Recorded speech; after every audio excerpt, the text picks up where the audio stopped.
Haya. Haya. Kibera hoye. Kibera hoye. Watoto hoye. Walimu hoye. Wazazi hoye. Asanteni sana. Ninaonda ndoto ati nimerudi Kibera. Nina furaha tele kuona hapa, fika hapa katika hii shule na kuona watoto wanasoma hapa na kuona vile wazazi wako hapa na walimu. Shukrani sana. Mwana huyu rafiki yangu huyu Jamaldin, huyu mzee Jamaldin, tumetoka naye mbali sana. Simama Jamaldin. Huyu ni mzee wa Kibera hapa tangu zamani, chumo wa zamani wa Kibera. Tena amebaki imara, hajatingizika. Wengine wanatingizika lakini amebaki imara. Shukran sana. Thank you. Now this school has got a history. Once upon a time, I happened to have been a member of parliament for this constituency. In one of my regular tours around, I found a school on the other side of the railway line. Just the other side of the railway line, there's an under bridge. And the children were learning there. That's where this school was. And it was raining. It was raining on the children.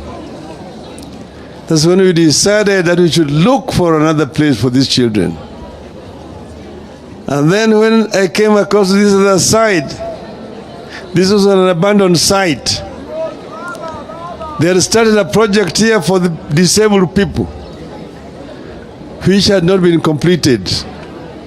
So it became a dumping ground. People were dumping rubbish here. And I decided to take over this project. When I took over the project, I brought in an architect, the late Mr. Haban Singh.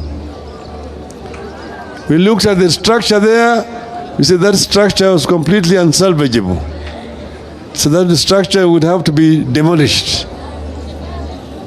Then that same Mr. Haban Singh did a design of that structure you see out here. After he did that structure, that design, those days there was no CDF. I decided just with my other friends to look for money to construct that building.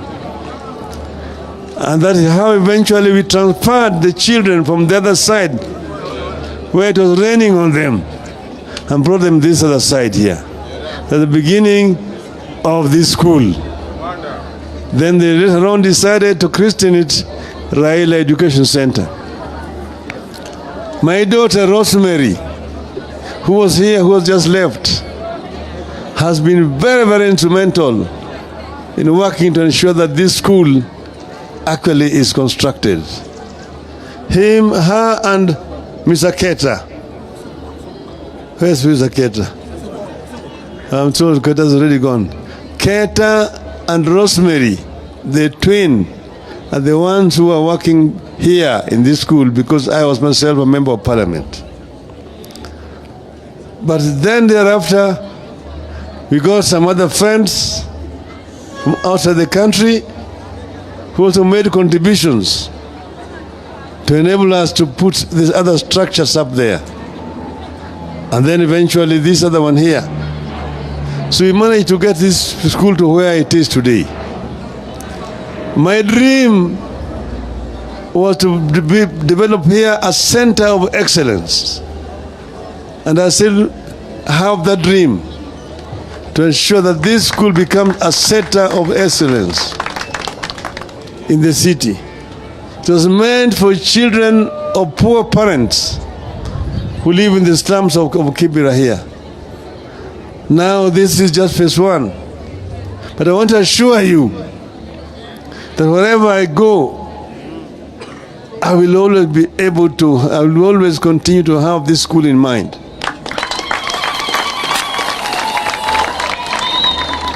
In future, we may acquire lands elsewhere to actually expand this school so that we can be able to meet the demands of the community that live here in Kibera. And we will continue to remain a school for children of the poor. The poor. That is how it was conceived, and that is how we want it to remain. Because you know that the rich can take care of themselves. The poor need to be assisted. And this we will continue to do. Sasa mimi nafurahi sana mwalimu headmaster. Since we brought him to this school here. Kakuja karibu. Amejaribu sana.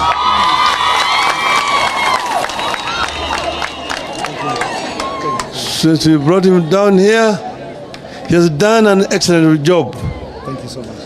Of introducing proper discipline in this school and also recruiting efficient teachers who have actually raised the standard of education in this school. And I'm happy to be told that this school was number 2 in the sub-county after Olympic Primary School, after the secondary school. So I'm very happy to be around here. Nina furaha sana sana sana. Wazazi na walimu na wanafunzi. Sasa baba amefika. Si baba amekuja? Education is very fundamental in our country. Without proper education, no nation can prosper.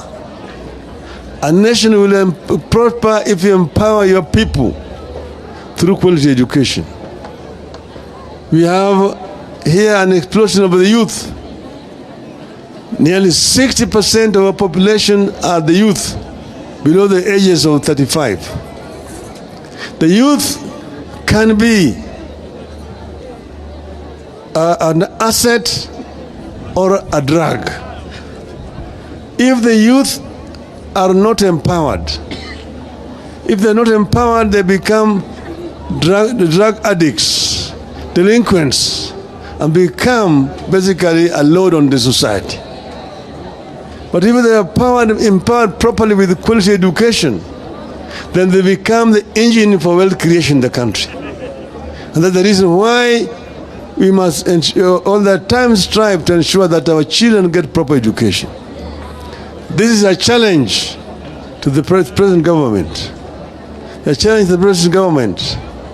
It is very unfortunate that even today you still have these problems, things of like capitation, it's a problem. Issues of examinations, there are problems. You still have issues of exam cheats and so on in this country. Things which are associated with primitive societies.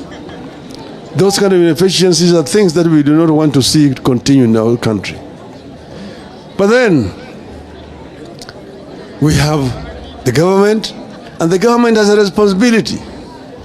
Government has a responsibility to ensure that teachers are recruited and are properly remunerated.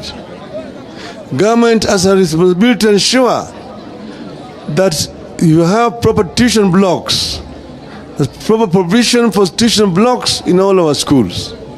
The government has a responsibility to ensure that our children are properly fed in schools so that the children do not starve.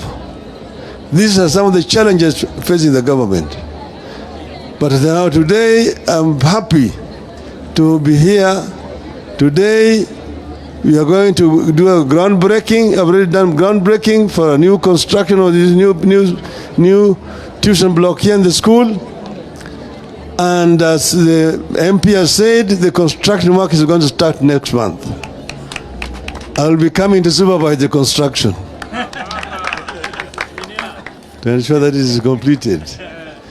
So mimi nina furaha sana. Mimi siwezi kusema mambo mengi zaidi.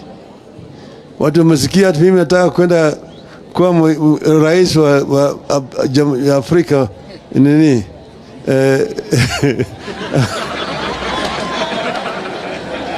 Jumuiya ya Afrika. Lakini baba yuko hapa. I'll be around here. I'll be around here. I'm not going to be away. I will continue to ensure that things are working in my own country. I will work for the continent of Africa, but at the same time work for Kenya. I can be able to scale the stairs and chew the gum at the same time. Kwa hivyo watu ambao wanasema ati baba anatoka, siji baba nani, wanahangaika, anasema ngoo, baba yuko tu hapa.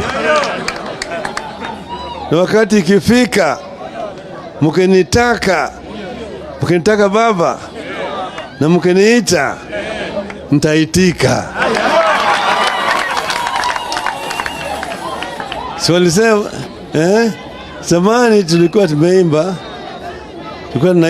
nikiitwa nitaitika, nikiitwa nitaitika, nikiitwa nitaitika, kutumikia wana Kenya, oh, kutumikia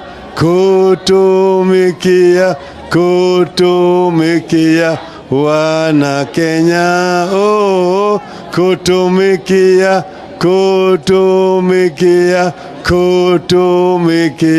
wana Kenya.